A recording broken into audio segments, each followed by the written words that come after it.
உங்களுக்கு அமைதி உரித்தாக அன்பந்தர்களே, துன்ப முடிச்சை அகற்றும் தெய்வ மாதாவிடம் நவநாளினுடைய 4ஆம் நாளுக்கு உங்களை அன்புடன் வரவேற்கிறோம். வழக்கம் போல் எந்த ஒரு டிஸ்டர்பன்ஸ் இல்லாத தனிமையான அமைதியான ஒரு இடத்திற்கு நம்மளோட ஹெட்செட் இயர்ஃபோன்ஸோடு நம்ம வரதுக்கு ட்ரை பண்ணுவோம். கோயிலில் கூட உட்காந்துக்கலாம், நற்கனை சிற்றாலயம், எந்த இடத்த வேணாலும் நம்ம தேர்ந்தெடுத்துக்கலாம். இல்லை நம்ம ரூம் அமைதியாக யாரும் இருக்கக்கூடாது ஒரு 10 நிமிஷத்துக்கு. நண்பர்களே, நேற்று நம்ம பார்த்தோம், புனிதர்கள் இப்படி தான் தியான நிலையில் ஜெபிக்கிறாங்க. ஸோ இது எதுவும் நம்ம கற்பனை செஞ்சு நம்மளா பேசுகிறது இல்லைன்னு நம்ம பார்த்துட்டோம். புனிதர்கள் இப்படி தான் ஜெபிச்சிருக்காங்க. அதனால தான் அவங்க நெருக்கமாக ஆண்டவரோட ஜெபிச்சிருக்காங்க, மாதாவோட ஜெபிச்சிருக்காங்க. இன்றைக்கி இன்னொரு அழகான ஒரு ஆதாரம், நம்ம இப்படி ஜெபிக்கணும் அப்படின்றதுக்கு ஒரு ஊக்குவிக்கக்கூடிய ஒரு வசனம். ரோமையர் 6ஆம் அதிகாரம் 19ஆம் வசனம். முன்பு கட்டுப்பாடற்ற வாழ்வுக்கு வழிவகுக்கும் கெட்ட நடத்தையிற்கும் நெறிக்கேட்டிற்கும் உங்கள் உறுப்புகளை நீங்கள் அடிமையாக்கி இருந்தீர்கள். அது போலவே இப்பொழுது தூய வாழ்வுக்கு வழிவகுக்கும் ஏற்புடைய செயல்களுக்கு உங்கள் உறுப்புகளை அடிமையாக்குங்கள். ஒருத்தவங்க யாராவது நம்மளை கோவமாக பேசிட்டாங்க, ஒரு சண்டை வந்துருச்சுன்னு வச்சுக்கோங்களேன், கொஞ்சம் நேரம் கழிச்சு இல்லை கொஞ்சம் நாட்கள் கழிச்சு அதை நம்ம யோசிச்சு பார்த்தோம்னா எப்படி யோசிச்சு பார்ப்போம்? அவங்க முகத்தை ஆட்டோமேட்டிக்காக நம்ம பிரெயின் கற்பனை செய்யும். அவங்க பேசுனதெல்லாம் இப்போ அப்படியே கேட்குற மாதிரி நம்ம காதில் எதிரொலிக்கும். அந்த டைமில் இருந்த அந்த சவுண்டு எல்லாமே நமக்கு ஞாபகம் இருக்கும். பிரெயின் ஆட்டோமேட்டிக்காக இது எல்லாத்தையும் கற்பனை செய்யும். செஞ்சுட்டு என்ன பண்ணும், அவங்க முகம், அவங்க இருந்த சூழல், அவங்க வீடு எல்லாத்தையுமே கற்பனை செஞ்சு, என்னை இப்படி பேசினாலும் இனி மூஞ்சிலே முழிக்க மாட்டேன், அந்த பேச்சுக்கு நம்ம திருப்பி மனசில் ஒரு முடிவு பண்ணி பேசிகிட்டு இருப்போம். இப்படி பாவம் செய்கிறதுக்கு நம்ம உறுப்பை கொடுத்தோம். ஒரு போஜன பிரியத்தை எடுத்துக்கும், அந்த சாப்பாடு எப்படி இருக்கும், டேஸ்ட்டெல்லாம் நம்ம யோசிச்சு நம்ம நாக்கில் எச்சு வரும். அதே போல் ஒவ்வொரு பாவத்தையும் ஆட்டோமேட்டிக்காக நம்மளுடைய புத்தியும் நம்மளுடைய விருப்பமும் உடலும் உள்ளமும் சேர்ந்து ஒன்றாக அவருக்கு எதிராக எதிர்த்தது. இப்போ அதே புத்தியும் அதே விருப்பத்தையும் ஜெபிக்கிறதுக்கு நம்ம பயன்படுத்தோமே, கற்பனையாகவே இருந்துட்டு போட்டோம். அப்போ பாவம் செய்கிறதுக்கு அப்படி பேசணும்ல நம்ம கற்பனையோட, இப்போ ஜெபிக்கிறதுக்கு அதே கற்பனையும் புத்தியும் சிந்தையும் நம்ம ஒப்பு கொடுத்து இன்றைய தினத்திற்கான நவநாள் ஜெபத்துக்குள்ளே நம்ம இணைவோம். தந்தை, மகன், தூய ஆவியாரின் பெயராலே ஆமேன். இன்றைக்கி நம்ம ஆண்டவர் இயேசுனுடைய மாட்டு தொழுவத்துக்கு போவோம். அவர் பிறந்த இடத்திற்கு போவோம். தேவமாதா அங்கே ஏற்கனவே இருக்கிறாங்க. இப்படி சூசை தந்தை இங்கே இருக்கிறாங்க. ரொம்ப இருட்டாக இருக்குது, கடும் குளிர் காற்று வீசிகிட்டு இருக்கு, ரொம்ப கொடூரமாக குளிருது, மைனஸில் இருக்குது டெம்பரேச்சர். நம்ம ஜாக்கெட்லாம் போட்டுட்டு தான் கிட்ட நெருங்கிட்டு இருக்கோம். ஒரு தூரத்தில் ஒரு மாட்டு தொழுவம் தெரியுது. அங்கே இந்த எல்லோ கலர் லைட்டு மட்டும், அந்த நெருப்பு உள்ளே தீ பற்ற வச்சுருக்காங்க, அந்த நெருப்பு மட்டும் தெரியுது. ஒரு குழந்தை அழுகிற சவுண்டு மட்டும் கேட்குது. அது ஆண்டவர் இயேசுவினுடைய குரல். நம்ம கிட்ட நெருங்கி போயிட்டுருக்கோம். அழகான வானம், நட்சத்திரங்கள் மட்டும் இருக்குது, அமைதியாக இருக்குது, மெல்லிய காற்று. கிட்ட நெருங்கி போயிட்டே இருக்கிறோம்.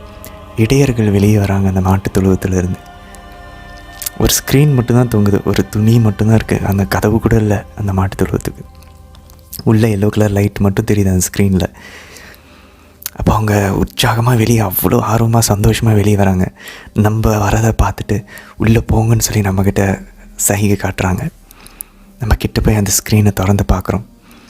புனித சூசை தந்தை அந்த பக்கமாக லெஃப்ட் சைடில் இடதுபுறத்தில் இருக்கக்கூடிய அந்த ஃபயர், அந்த தீயை கட்டையெல்லாம் போட்டு அவர் அந்த தீயை மூட்டி கொண்டிருக்கிறார், எரிய வச்சிட்ருக்காரு. அவர் முதுகு பக்கம்தான் நம்ம பார்க்க முடியுது. அதுக்கு பக்கத்தில் ஒரு தீவன தொட்டி இருக்குது, கொஞ்சம் பெரிய தொட்டி. அதில் ஒரு 2, 3, 4, 5 மாடுகள், ஆடுகள்லாம் அங்கே சாப்பிட்டுட்ருக்கு. அந்த பக்கம் சாப்பிட்டுட்ருக்கு. தீவன தொட்டிக்கு முன்பக்கத்தில் மாதா கீழே தரையெல்லாம் கற்கள்னால இருக்குது, சில்லுன்னு இருக்கனால வைக்கப்போர் போட்டிருக்காரு புனித சூசை தந்தை. அதில் மாதா உட்காந்துருக்காங்க. ஆண்டவர் இயேசு வளர்ந்துட்டுருக்கா. ஆண்டவர் இயேசுவை மாதா கையில் தாளாட்டிகிட்டு இருக்காங்க. ஆண்டவர் இயேசுக்கு மாதா அழகாக முத்தம் கொடுக்குறத நம்ம பார்க்குறோம். முத்தம் கொடுத்துட்டு தாளாட்டுறாங்க. ஆண்டவர் கொஞ்சம் அப்படியே அமைதியாக வராரு. அப்போ மாதா நம்மளை பார்க்குறாங்க. நம்ம அந்த ஸ்க்ரீன் பக்கத்தில் தான் நின்றுட்டுருக்கோம். இன்னும் நம்மளை பார்த்துட்டு அழகாக உள்ளே வாங்கன்னு சொல்கிறாங்க. வாங்க அப்படின்றாங்க. உடனே சூசை தந்தையும் திரும்பி நம்மளை பார்க்குறாரு. வாங்கன்னு சொல்லி அவரும் கூப்பிட்றாரு. நம்ம உள்ளே போகிறோம். உள்ளே போயிட்டு ஆண்டவருடைய முகத்தை பார்க்குறோம். கிட்ட போயிட்டு மாதா அழகாக ஆண்டவரை பார்த்துட்டு நம்மையும் பார்க்குறாங்க. சூசை தந்தை பக்கத்தில் உட்கார்றாரு. நெருப்பு மூட்டியாச்சு. நம்ம கிட்ட போனோன்னா அந்த நெருப்பினுடைய சூடு வருது, நெருப்பு எரியிற அந்த சவுண்டெல்லாம் கேட்குது. இப்போ கதகதப்பாக இருக்குது. அந்த குளிர்லாம் இப்போ நமக்கு இல்லை, நல்லா சூடாக இருக்குது. ஆண்டவர் இயேசு அமைதியாக இருக்கிறாரு. மாதா ஆண்டவர் இயேசுவை புனிசூசை தந்தைக்கிட்ட கொடுக்குறாங்க. புனிசூசை தந்தை அழகாக ஆண்டவர் இயேசுவை வாங்கி அவரும் தலையில், ஆண்டவர் இயேசுடைய தலையில் முத்தம் கொடுத்துட்டு நம்மளை பார்க்குறாரு. நம்மளை ஆண்டவர் இயேசுவை பார்க்க சொல்கிறார் புனிசூசை தந்தை. நம்ம கிட்ட போயிட்டு நம்ம முட்டி போடுறாங்கன்னா முட்டி போட்டு அப்படியே காலில் உட்காந்தோன்னா எப்படி இருக்கும், சப்பளங்காலி போட்டு உட்காராமல் முட்டியை போட்டே அப்படியே உட்காந்தோன்னா அந்த மாதிரி கொஞ்சம் பயபக்தியாக ஆண்டவர்கிட்ட போய் உட்காந்துட்டு இந்த மனஸ்தாப ஜபத்தை நாம் ஜெபிப்போம். சூசை தந்தையோடு இருக்கக்கூடிய ஆண்டவர் இயேசுவிடம், ஓ என் தேவனே, என் பாவங்களினால் உம்மை மனம் நோக செய்ததற்காக நான் மனஸ்தாபப்படுகிறேன். பரலோகத்தின் இழப்புக்காகவும் நரகத்தின் வேதனைக்காகவும் என் பாவங்களை நான் வெறுக்கிறேன் அப்பா. எல்லாவற்றுக்கும் மேலாக என் தேவனே, என் நன்மைத்தனத்திற்கு ஊற்றும் என் அன்பிற்கு பாத்திரருமான உம்மை மனம் நோக செய்ததற்காக என் பாவங்களை எல்லாம் நான் வெறுக்கிறேன். உமது பேரிரக்கத்தின் உதவியினால் என் பாவங்களை அறிக்கையிடவும் பரிகாரம் செய்யவும் என் வாழ்வை மாற்றவும் பாவத்திற்கு ஏதுவான சூழ்நிலைகளை விட்டு விலகவும் நான் உறுதியான மனதுடனே பிரதிஜை செய்கிறேன். ஆமேன். கண்ணை திறந்து பார்ப்போம். புனிசூசை தந்தை அழகாக நம்மளை அன்போடு பார்த்துக்கிட்டு இருக்காரு. ஆண்டவர் இயேசுவும் குழந்தைய ஆண்டவர் இயேசுவும் நம்மளை பார்க்குறாரு. அவருடைய கை கால்களை அசைச்சிக்கிட்டு இருக்காரு. புனிசூசை தந்தை மாதா கிட்ட போக சொல்கிறாரு. தலையை அசைச்சு அப்படியே கொஞ்சம் ஊந்து நவுந்து போய் அப்படியே அந்த உட்காந்த நிலையிலே காலை மடக்கி உட்காந்த நிலையிலே மாதா கிட்ட போவோம். மாதாவுடைய முகத்தை பார்ப்போமே. மாதா என்ன சொல்கிறாங்கன்னு கேட்போமே.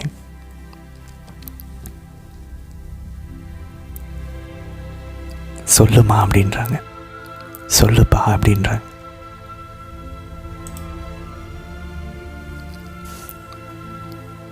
அம்மா நான் இங்கேயே இருக்கணும்னு விரும்புகிறேம்மான்னு சொல்லுவோம்.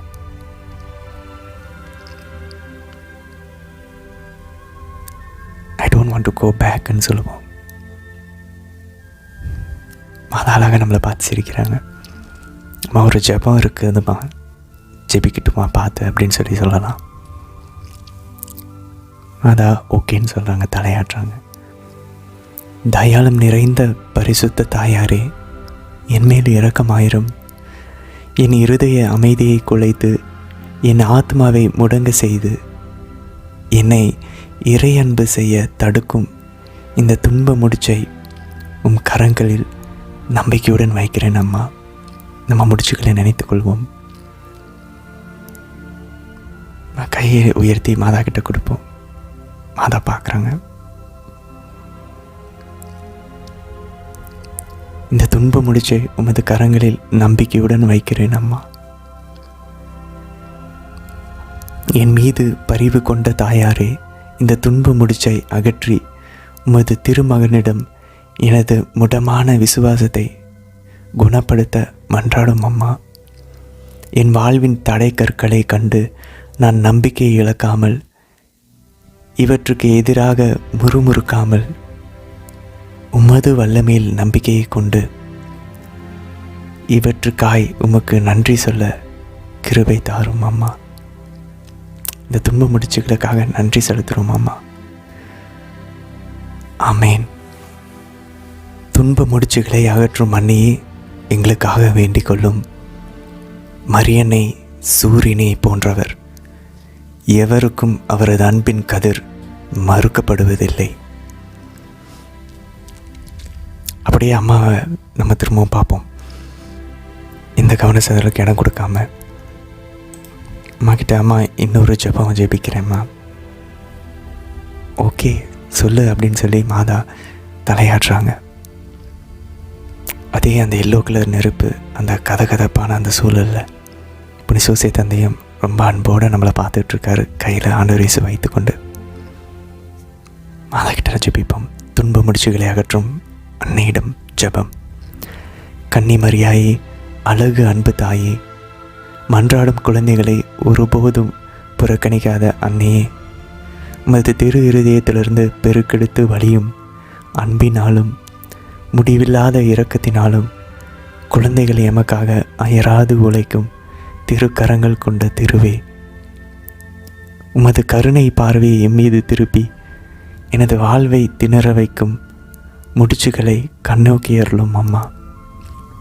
எனது துன்பம், எனது வலி, என்னை செயலிழக்க செய்யும் துன்ப முடிச்சுகள் அனைத்தையும் நீர் அறிவீரம்மா. எங்கள் வாழ்க்கையின் நூலில் விழும் முடிச்சுகளை அவிழ்க்க கடவுளிடமிருந்து பொறுப்பு பெற்ற தாயே, உமது திரு கரங்களில் என் வாழ்வை ஒப்படைக்கிறேன் அம்மா. உமது இரக்க பெருக்கை ஒருபோதும் ஒருவரும் நிறுத்த முடியாது என்றும், உம்மால் அவிழ்க்க முடியாத முடிச்சு இந்த உலகில் ஒன்றுமே இல்லை என்றும் நான் நம்புகிறேன்.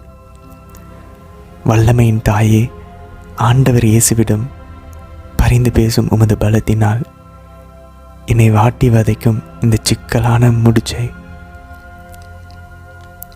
நம்மளுடைய முடிச்சுகளை நினைவு கூறுவோம். கற்பனையிலே நம்மளுடைய கண்களை திறந்து நம்ம கையை பார்ப்போம். நம்மளுடைய காட்சியில் அந்த முடிச்சை நினச்சி அந்த மாதா கிட்ட திரும்பவும் கையை உயர்த்தி நீட்டுவோம். மாதா அன்போட நம்ம கைகளை சேர்த்து பிடிக்கிறாங்க.